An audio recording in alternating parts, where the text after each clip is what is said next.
Saïf Vav. Keli Shieshbo Davar Cham. Un keli dans lequel il y a quelque chose de chaud. Shehayad Soledet Bo, qui est d'une température de Yad Soledet, au moins. Mutar Lehanicho Beshabbat, il est permis, Lehanicho, de le poser. Ce keli dans lequel il y a donc cet aliment chaud. On verra qu'il s'agit d'un aliment où il y a également du liquide.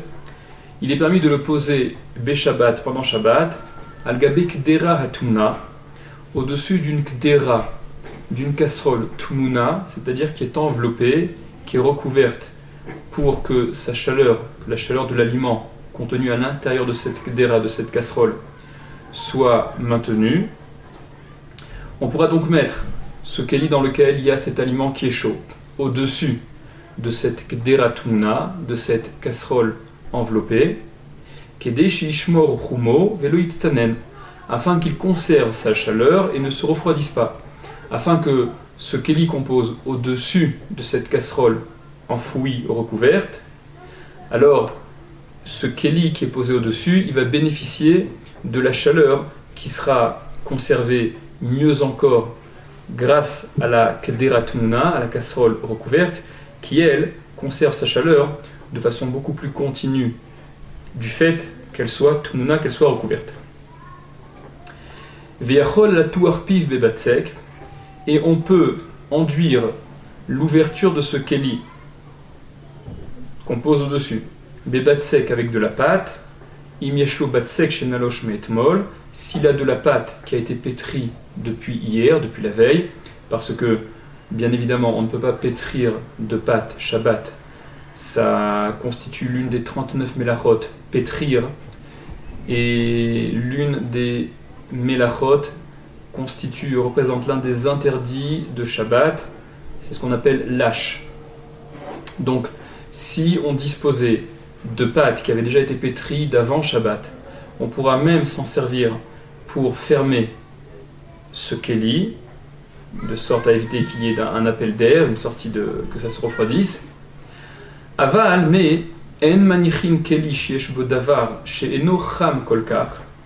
Mais en manichin, on ne pose pas un keli sheyesh bo davar, dans lequel il y a quelque chose, un aliment, she'eno cham kolkach, qui n'est pas très chaud, al gabe kdera, au-dessus d'une casserole, shehi chama kolkach, qui elle serait tellement chaude, chez Aelion, que celui qui est au-dessus, celui qu'on aurait voulu poser, Yachol Leitramem, pourrait se réchauffer, Mechuma, de la chaleur de la casserole du dessous, Ad Shetehe Hayad Soledet Bo, jusqu'à ce qu'il arrive à la température de Yad Soledet.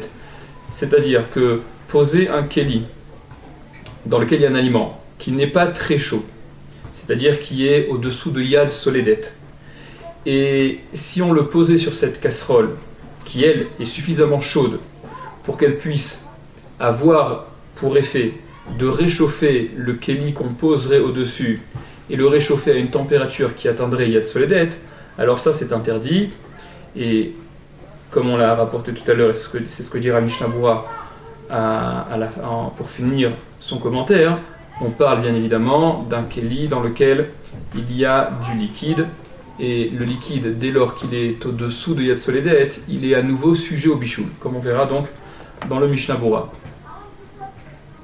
Donc Mishnah Berurah Seif Katan Memtet, on avait dit dans le Shulchan Aruch, un keli dans lequel il y a un aliment chaud au-dessus de Yad Soledet. Davar Cham Shayad Soledet, un aliment, quelque chose de chaud, qui est à la température de Yad Soledet. Dit le Mishnah Berurah, Hamechaber, le Shulchan Aruch, Azil Leshitate Besaif Dalet, il va, selon son opinion qu'il a déjà rapportée dans le Saif Dalet, à savoir des imnitztanen ktsat, que si ça s'est un peu refroidi, ad she'en yad soledet bo, au point que la température ne soit plus égale, soit au-dessous de Yad Soledet, yeshbo od mishum bishul, il y a encore un problème de bishul. Comme on l'a expliqué, d'après le Shulchan Aruch, on a déjà vu ça, un liquide qui aurait été cuit une première fois, il suffit qu'il refroidisse et qu'il descende au-dessous de la température de Yad Soledet pour être à nouveau sujet au bichoul à la cuisson. C'est pour ça que le Shulchan Aruch, lorsqu'il permet de mettre un keli au-dessus d'une Kederat Muna, ça n'est que si ce keli, il est à une température, il est cham, l'aliment qui est à l'intérieur est cham, est chaud, au moins à chaleur égale de Yad Soledet. Par contre, Aval, mais les Fimashekatav Rama Behaga Besaif Tedvav, d'après ce qu'a écrit le Rama, donc dans le Saif Tedvav, Denohagim Leatirin Lo Nitztanen Negamre, que nous avons l'habitude, donc c'est le Rama, pour ceux qui suivent le Rama, qui ont l'habitude de permettre, si il ne s'est pas refroidi complètement, Imken, si c'est comme cela, par conséquent, Lobaina Niyad Soledet Bo, on n'a pas besoin d'une température tellement importante de Yad Soledet, mais ce qui est nécessaire, c'est que le liquide ne se soit pas totalement refroidi, et dès lors qu'il est encore à peine chaud, à peine tiède, pas complètement refroidi, on pourrait procéder comme le rapporte le Shulchan Aruch. Soledet Bo, Seif Katan Nun, va filou lonit bachel kol sorko. Et là, le Mishnah Berurah va commencer par rapporter ce qu'écrit le Taz, et ce qu'écrit le Taz sera contesté par beaucoup de poskim, et le Mishnah Berurah conclura selon l'opinion des décisionnaires qui contestent l'opinion du Taz. Donc, rapporte le Mishnah Berurah, va filou lonit bachel kol sorko. Et même si l'aliment n'a pas été cuit en totalité, de Amrinan Neel be Saif Dalet, que nous disons plus haut dans le Saif Dalet, nous avons vu déjà dans la Halakha Dalet, que pour un aliment qui n'aurait pas été cuit complètement, des Yeshbo Mishum Bishul, il y a donc encore le Bishul qui se pose, l'aliment qui est cuit en partie mais pas totalement, il est encore sujet au Bishul, à la cuisson, à Filou Beroteach, même s'il est extrêmement chaud. Et en cela, on avait rapporté que on suivait l'opinion du Rambam. Malgré tout, d'après le Taz, c'est permis de poser ce keli dans lequel il y a cet aliment qui est cuit en partie sur cette Kederat Muna. Pourquoi ? Sha'ani Acha, c'est différent ici. Delo yavo alideze, parce qu'il n'en viendra pas de la sorte, en étant simplement posé sur une Kederat Muna. L'idée Bishul Gamour, à une cuisson véritable, totale. Rak sheishtamer chumo betocho. Seulement sera conservée sa chaleur à l'intérieur, entre Koroché et le Taz. C'est-à-dire que d'après le Taz, le fait de poser ce keli, cet ustensile dans lequel il y a un aliment, qui n'est pas complètement cuit, ça ne pose pas problème, parce que, alors évidemment, le Taz, ça ne pose pas de problème, au moins si la chaleur n'est pas totalement froide, puisque le Taz suit l'opinion du Rama à ce sujet, et ce keli, pour peu qu'il soit un peu cuit, de toute manière, l'effet qu'aura cette Kederat Muna, cette casserole enfouie, recouverte, qui donc conserve pendant longtemps sa chaleur, cette casserole qui est au-dessous n'aura pour effet que de permettre la conservation de la chaleur du keli qu'on pose au-dessus, mais n'aura pas un effet de bichoul, de cuisson supplémentaire. C'est pour ça que le Taz permet. Poursuit le Mishnah Berurah, aval mais arbe acharonim cholkim alav, beaucoup de acharonim, de poskim, contestent l'opinion du Taz, ou sviraleu et pensent, des enomutar, que ça n'est permis, rak benit bachel kol tsorko, que lorsque ça a été cuit en totalité, que lorsque le keli qu'on voudrait poser au-dessus de cette Kederat Muna, est totalement cuit. Des yesh la rouge, parce qu'il y a lieu de craindre, a contrario, chez Maïtosef me'at bishul alideachom, de peur que ne s'ajoute un peu de bichoul, de cuisson, à cause de la chaleur. C'est-à-dire qu'on soupçonne qu'il y ait un complément de cuisson à cause de cette chaleur qui provient de cette casserole qui est recouverte. Ça rappelle un petit peu ce que le Mishnah Berurah disait dans le Saif Katan Dalet, dans le Saif Dalet, Saif Katan Lamed Aleph, au sujet d'un aliment qui aurait été immergé dans un keli rishon avant Shabbat, et que on ne pourrait donc pas réimmerger pendant Shabbat dans ce keli rishon, bien que l'action soit strictement similaire, la même. On craignait quand même un petit ajout de cuisson supplémentaire, et en cela on ne s'en tenait pas à l'opinion du Rambam. Donc c'est un petit peu le même principe. Veratav besefer Ma'amar Mordechai, et il a écrit dans le Sefer Ma'amar Mordechai, des Bechol Tzorko, que si l'aliment est complètement cuit, Afilou Yemitztamek Veyafelo, même s'il va mijoter, et que le fait de mijoter soit bon pour cet aliment, que ça le rende meilleur encore, à l'idée à Amadazo, du fait de la pose de ce keli sur cette casserole recouverte, Gamken Share, aussi c'est permis, ça ne pose pas de problème pour autant. Saïf Katan Nun Aleph, Lehanicho, donc ce keli-là, disait le Shulchan Aruch, qui est chaud, on peut le poser pendant Shabbat sur cette kedera qui est tumuna, qui est recouverte, qui est enveloppée pour que la chaleur soit conservée. Là, le Mishnah Berurah va rapporter une explication qui semble être un grand chidouche. Dit le Mishnah Berurah, donc le poser, ce keli, sur la casserole, la tumuna qui est recouverte. Bibgadim, mibeodium, avec des vêtements avant Shabbat, lorsqu'il faisait encore jour. Bien évidemment, cette casserole tumuna, elle a été recouverte avant Shabbat, puisque Shabbat, toute atmana est interdite. On ne peut pas recouvrir un aliment pendant Shabbat pour conserver sa chaleur. On ne peut pas le faire pendant Shabbat, même si ce avec quoi on le recouvre n'aurait pour effet que de conserver la chaleur et de ne pas rajouter, de ne pas générer de chaleur. Ve'ashmoinan, et ça nous apprend, dit le Mishnah Berurah, des mutar le'aniach hakeli tachat habegadim, qu'il est permis de poser le keli, ce keli donc qu'on vient poser sur cette casserole. On peut le poser sous les vêtements, sous les couvertures, les tissus, chez Kisu Bahen Akdera, avec lesquels on a recouvert cette kdera, cette casserole. Et ça semble étonnant parce que ça semble être exactement ce que nous interdisons, une atmana pendant Shabbat. Explique le Mishnah Berurah, Ve'af she'en tomnin be Shabbat, et bien que nous ne faisions pas de atmana, bien que nous ne pouvons pas faire de atmana pendant Shabbat, afilu bedavar she'enu mosif evel, même avec quelque chose qui ne rajoute pas de la chaleur. Acha ici, kevan de ikar atmana hayami beodium, puisque l'essentiel de la atmana était quand il faisait encore jour, c'est-à-dire avant Shabbat, les tzorech akdera, pour la kdera, l'essentiel de cette atmana qui a été réalisée avant Shabbat concernait cette kdera, cette casserole qui est recouverte, des émoutards, ce qui est permis.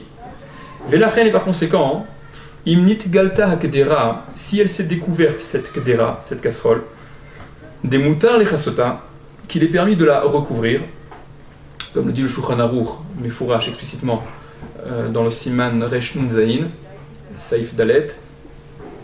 Alors, puisque cette casserole qui aurait été recouverte, qui aurait été tmuna avant Shabbat, dans les règles de l'art, selon la halacha, si elle se découvre pendant Shabbat, il est permis de la recouvrir à nouveau.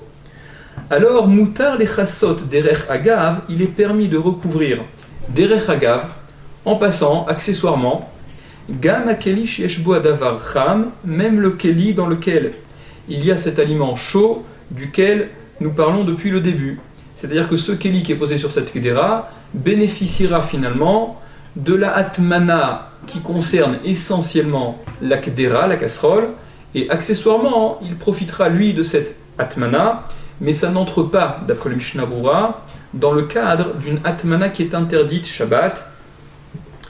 Et le Mishnah Berurah dit dans le Sha'ar HaTziyun, Seif Katan Ayin Dalet, que ainsi semble être la kavana, le sens des paroles du Shulchan Aruch. Et apparemment, l'intention du Mishnah Berurah en disant cela, c'est que si ce n'était le cas, le Shulchan Aruch n'aurait peut-être pas eu besoin de préciser qu'on parle d'une kdera qui est tumuna. On aurait parlé peut-être d'une kdera tout simplement. Et le Sha'ar HaTziyun poursuit et dit que ainsi, il en ressort d'une Tosefta presque explicitement que la atmana d'un mecham sur un autre mecham est permise. Ce sens, cette explication du Mishnah Berurah est contestée entre parenthèses par le Chazon Ish. Seif Katan Nunbet, Piv Bebatsek, donc on avait dit que ce keli, on peut même fermer l'embouchure avec de la pâte pour conserver la chaleur. Dit le Mishnah Berurah kedeshilo yetzechumo, afin que ne sorte pas sa chaleur. Ou maïre besheno mukhtse. Et il s'agit du cas où cette pâte n'est pas mukhtse, puisque cette pâte en l'état n'est pas apparemment comestible. Alors il s'agit d'un cas où elle a quand même une utilisation possible, et si elle n'est pas comestible par un homme, elle doit au moins pouvoir être comestible par un animal, que ce soit ma'achal behema. Et donc dira le Mishnah Berurah, Kegon par exemple, des tsaïch habatsek les tarnigolnin chez Beveto, qu'il a besoin de cette pâte pour les coqs, les poules qu'il aurait chez lui. Par conséquent, cette pâte qui, si elle n'avait pour usage possible d'être consommée par ces animaux, aurait apparemment eu, d'après le Mishnah Berurah, un statut de mukhtse, puisque cette pâte n'aurait servi à rien. On reviendra là-dessus. Ve'ayen ve Magen Avraham. Il regarde dans le Magen Avraham, des dafka bebatsek sheueno bar miroir. Le Magen Avraham dit que cette permission du Shulchan Aruch de se servir d'un batsek, d'une pâte, pour donc fermer hermétiquement ce keli, ça n'est possible, cette permission n'existe que pour une pâte qui n'est pas bar miroir, qui ne peut pas être lissée, qui ne peut pas être étalée. Aval, parce qu'il y a une des 39 melachot de Shabbat qui consiste à lisser justement une surface. Et cette pâte, si elle pouvait être lissée, alors elle poserait problème au titre de miroir. Aval beshava vazefet, mais avec de la cire ou avec de la résine, otite ou de l'argile, sheudavar amit mareach, qui sont quelque chose qui peut être lissé, étalé. Asur mishum memareach, c'est interdit à cause de memareach, à cause justement du fait de lisser, d'étaler, dit le Magen Avraham. Vekeinian deitale el besiman shin yudalet saif yudalef. Et ça va selon ce qui est rapporté dans le siman shin yudalet saif yudalef, de asur liten shava benekev et chavit les sotmo, où il est rapporté dans Shulchan Aruch là-bas qu'il est interdit de mettre de la cire dans le trou d'un tonneau pour le fermer, mipne sheu memareach, parce que on serait memareach, on lisserait, on étalerait cette cire, et c'est pour cela que c'est interdit là-bas. C'est donc l'opinion du Magen Avraham. Ve'ataz katav, mais le Taz a écrit des batsek nami bar miroahu, que la pâte est également sujet à cet étalement, peut être lissée, mais ça ne pose pas de problème pour autant. Parce que, et là, ata'am den basé michou miroir, la raison pour laquelle le problème de lisser, de miroir ne se pose pas, c'est parce que les fiches en makpid alav, il n'est pas makpid, la personne qui s'en servirait pour conserver la chaleur de ce keli, n'est pas makpid, n'est pas pointilleux, les dabek otobetov, de le coller de façon scrupuleuse bien et de l'étaler. Rak shelo yemegoulé les gamre, shelo itkarer, seulement que ne soit pas découvert complètement, afin que ne se refroidisse pas ce qu'il y a dans ce keli. Donc cette pâte, elle va simplement être utilisée pour colmater le vide, mais sans pour autant qu'on ait besoin de le lisser, de le faire de façon très, très scrupuleuse. Et donc de ne pas en arriver à un miroir à cette action de lisser, d'étaler. Aval Sham, mais là-bas, à contrario au sujet du fût, du tonneau, à propos duquel le Shulchan Aruch interdisait de mettre cette cire, Gabeneke vechavit, au sujet du trou de la cruche du tonneau, Kapi d'aller, on était regardant là-dessus, les dabek hetev, de coller bien, ou les achaliko saviv anekev, et de lisser autour du trou, chez l'oyazu vayayin achutza, afin que ne coule pas le vin à l'extérieur. Donc il fallait que la circonférence du trou soit bien lissée, que cette cire qui était fixée soit bien homogène, et on en arrivait donc à un problème de miroir, d'étaler, de lisser. Adkan Dvarav, jusqu'ici donc les paroles du Taz. Dit le Mishnah Berurah, ou le Fizé, d'après cela, Af betit veshava mutar beinyanenu. Donc d'après ce que dit le Taz, que ce soit avec de la pâte ou même avec du tit vesha'ava, avec de l'argile ou de la cire, qui sont véritablement sujets à être lissés, ce sera permis pour ce que nous avons besoin de faire. Aval et Magen Avraham, alors que d'après le Magen Avraham, Hanal, qui a été mentionné au début, Assour, ce serait interdit, puisque pour le Magen Avraham, ce qui peut être potentiellement étalé est interdit à l'utilisation, ce qui n'est pas le cas d'après le Taz.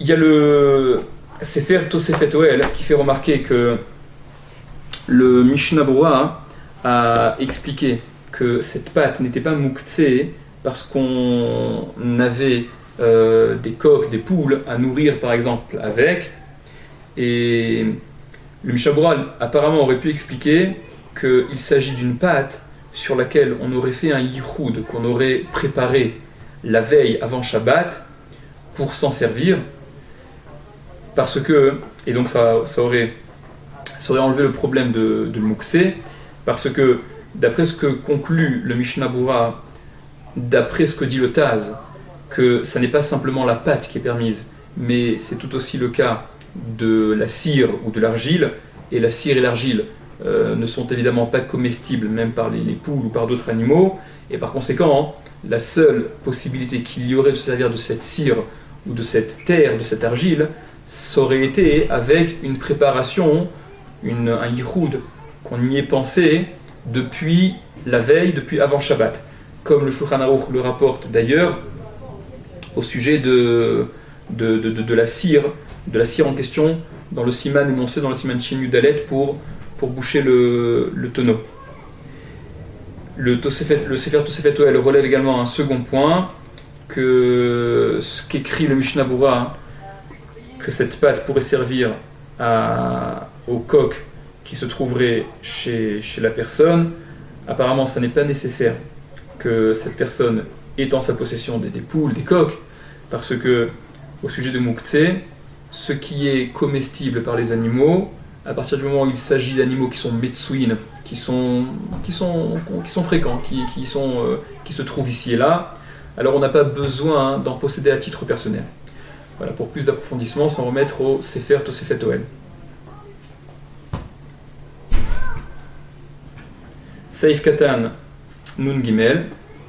Avalen Manichin. Par contre, on ne peut pas poser un keli dans lequel il y aurait quelque chose qui n'est pas suffisamment chaud, c'est-à-dire des tafshil shenitztanen, un plat, un aliment qui se serait refroidi. Kaimalan des saif dalet, on tient dans le saif dalet des yesh bishul achar bishul, qu'il y a une cuisson après une première cuisson. Ve'alken, et par conséquent, à sourd il est interdit cet aliment de le poser sur une casserole qui pourrait augmenter sa température, qui pourrait faire que la température de cet aliment posé dessus monte jusqu'à Yad Soledet. Ve'alken, et par conséquent, dit le Mishnah Berurah, à sourd il est interdit, à filou lohit minam klal, même si on ne les a pas recouverts du tout, ni cette casserole ni ce keli, beshum davar, avec quoi que ce soit, et précise le Mishnah Berurah ce que nous disions au départ, vane milé, et de quoi s'agit-il? Bedavar lach, de quelque chose de liquide, où il y a du liquide dans ce keli que nous voudrions poser au-dessus, aval bedavar yavesh, mais dans quelque chose de sec, afilou nitztanen et gamre charé, même si ça s'est complètement refroidi, c'est permis, Uchdil kame be saifret, comme on va le voir dans le saifret, parce que en bishul achar bishul, il n'y a pas de cuisson après une première cuisson pour quelque chose de sec. Saif katan nun dalet, she'aelion yachol leitramem, donc cet interdit-là, il ne concerne que le cas où ce keli posé au-dessus en arriverait à chauffer à une température de Yad Soledet, haïnu, c'est-à-dire afilou imen bedaato leachot sham kolkar, même s'il n'a pas dans l'esprit, donc celui qui pose ce keli, n'a pas dans l'esprit de le laisser suffisamment longtemps pour que ça arrive à une température de Yad Soledet, de toute manière, ce qui est déterminant, c'est que potentiellement, ça pourrait arriver à une température de Yad Soledet. Chayshinan, parce que nous craignons, Dilma Mishtele, qu'il n'oublie et qu'il le laisse au-delà de ce qu'il pensait le laisser, et par conséquent, la température arriverait à Yad Soledet, ou Kedil Kame be Saif Yudalet, et comme on le verra plus loin dans le Saif Yudalet.